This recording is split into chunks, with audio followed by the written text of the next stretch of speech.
আবারও চলে আনু মুই এই যে তেহেরি রান্না করার জন্য মুই কুটে কাটে করে লিছি বস্ত গোছালি তার সাথে করে মুই না আলুও দিব।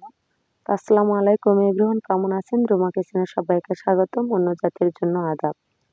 এই ঝুমঝুম বৃষ্টি বন্ধুরা কি আর বলবো, ঝুমঝুম বৃষ্টিতে মন চাইছে যে মুই না রেডিমেড মশলা দিয়ে না তেহেরি রান্না করি আর 10 জন মিলে খাওয়া হবে ফ্যামিলি সকলি। তো যাই হোক, কি কি উপকরণ কোন আনলেন সেটাও দেখাচ্ছি, দেখেন। ভিতরে কিন্তু সব প্রকারের মশলাই থেকে যায়। আমি বাড়তি একটু মশলা নিয়ে নিয়েছি, সেগুলো দিচ্ছি। আদা রসুনের পেস্ট, তার সাথে এক বাটি লবণ দাওছু, তার সাথে মুই হচ্ছে পেঁয়াজ বাটা দাওছু। এই যে ফল দারচিনি দাও করলে রেডিমেড মশলার ভিতর সবই আছে বুঝছি। তা না উপরে না দিচ্ছি, তেলা নিতে আবার তেল ঢালিচ্ছি কি মনে করি তেলা। যে কয় না যে কপালে আসা হার কি করবে চাচা সাকিদার, তো চাচা সাকিদার হচ্ছে সাকিদারি করলে কি হবে, আল্লাহ যে কপালে হাত দিতেছে তে কপালে আসা হার কি করবে চাচা সাকিদার। আমি যেগুলো রেডিমেড মশলা গুলো সবগুলো দিয়ে দাওছো বুঝেন। আর 10 জনের গুলো রান্না বাড়ি হবে। দেখো মুই 2 হাত লাগে টানে ছিঁচড়ে ব্যাগ বের করছো, কাটাটা আমার মনে হচ্ছে না কম হয়েছে বুঝছি। তো যাই হোক কাটে কুটে এলে মুই মশলা পাতি গুলো দিয়ে দেবো। মুই দিয়ে দাওছো দিয়ে গেলে তেল তুল দিয়ে ঢালে দিয়ে ভালো করে কষা আলিয়া তারপরে করে আমি তেহরে চলে যাবো।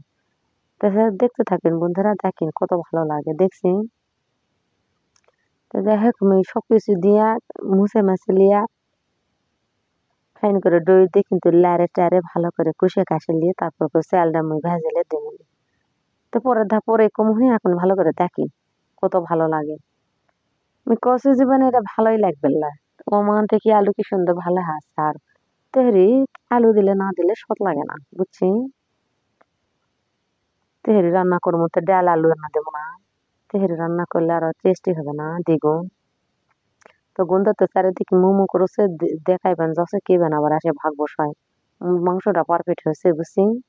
শুনে মুই মাংসটা তুমি তুলে লাও ইয়ে করে চেক করে দেখে লাওছো দই দিয়ে, এটা কিন্তু দই কই ভালো করে বুঝো আবার পরে যান কই না জমা পাকালে হয়ে করলে। তাহলে আমি কিন্তু ইয়াদ করে কিন্তু দে চাল গুনা ঢালে দেন, চালের সাথে কিন্তু ডালে দিছি আর কাটারে বুক চাল দিছি সেটা আমি কিন্তু কে দিয়েছো। পরে যা আবার ল্যান্ডা যা আবার কইবেন যে উমা পাবেন কি আনতিল আর কি করলো আর কি দেখালো। ভালো করে না করলে লক্ষ্য করা লাগে বুঝছি। নান্দা কিন্তু মানুষ ওই ধরে খুনতে লারকি বেরিয়ে ধরে কেলে করান লাগে না, চোখের দেখা দেখলে কেলে শিখা যায়, সেটাও কেলে বোঝা লাগবে। আন্দোলন ডাকা করে আন দিচ্ছি না করে দিচ্ছি ভালো করে মনোযোগ সহকারে না দেখলে স্কিপ করলে কি দেখার পাবি, তো শিকার পারবি না। যাই হোক কইনই তো মুই যে শিখা না লাগে না দেখে কিন্তু শিখে লওয়ার লাগে। তো কি আর কমু, কোয়ার মতো তো আর বুদ্ধি হসে না। তা আচ্ছা ঠিক আছে, মোর কিন্তু কে দে কাঁচা দুধ দেওয়ার দরকার আসলে তেহরি তুমি কিন্তু দিন পারফেক্টলি হওয়ার জন্য দিয়ে মুই কিন্তু মাংস কষাটা নামের কিন্তু এতে চাউল ইয়া করবা গেছি তো দেখছি বোতলে পানি ঢুকিছে না শ্বশুরকে প্রায় আছে। তো যাই হোক বন্ধুরা, মনে কিছু করো না, তেহরিটা দেখাচ্ছি ইনকে করে যদি সকলির যে খাবার চায় তো রেসিপিটা না ফলো করে দেখে রান্না টান্না করে খায় আর আপনার কথা মনে করো।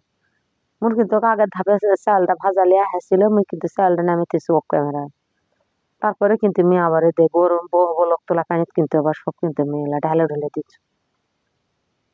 তো আমার রেসিপি ফলো করে এভাবে যদি রান্না করি তো বকুল পর্যন্ত চাটে খাবে বুঝছি।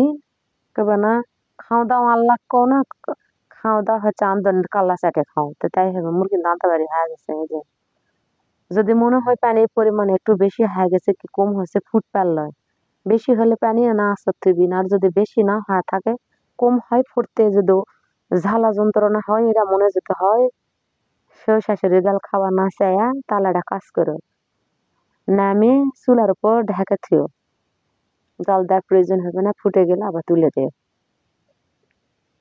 তাহলে অনেক সুন্দর হবে অনেক ভালো হবে, টেনশন করা লাগবে না বুঝছি।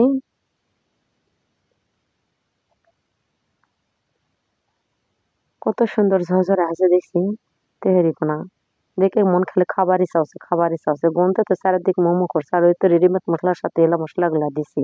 তো ভালো থাকেন সুস্থ থাকেন।